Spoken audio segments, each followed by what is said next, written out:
Joshua chapter 14. Now these are the areas the Israelites received as an inheritance in the land of Canaan, which Eleazar the priest, Joshua son of Nun, and the heads of the tribal clans of Israel allotted to them. Their inheritance were assigned by lot to the 9.5 tribes, as the Lord had commanded through Moses. Moses had granted the 2.5 tribes their inheritance east of the Jordan, but had not granted the Levites an inheritance among the rest. For the sons of Joseph had become 2 tribes, Manasseh and Ephraim. The Levites received no share of the land, but only towns to live in, with pasture lands for their flocks and herds. So the Israelites divided the land just as the Lord had commanded Moses. Now the men of Judah approached Joshua at Gilgal, and Caleb son of Jephunneh the Canaanite said to him, "You know what the Lord said to Moses, the man of God, at Kadesh Barnea about you and me.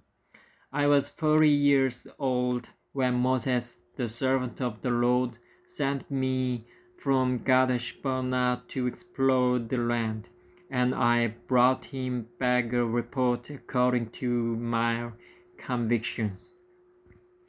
But my brothers who went up with me made the hearts of the people melt with fear. I, however, followed the Lord my God wholeheartedly. So on that day Moses swore to me, the land on which your feet have walked will be your inheritance, and that of your children forever, because you have followed the Lord my God wholeheartedly. Now then, just as the Lord promised, he has kept me alive for 45 years since the time he said this to Moses, while Israel moved about in the desert.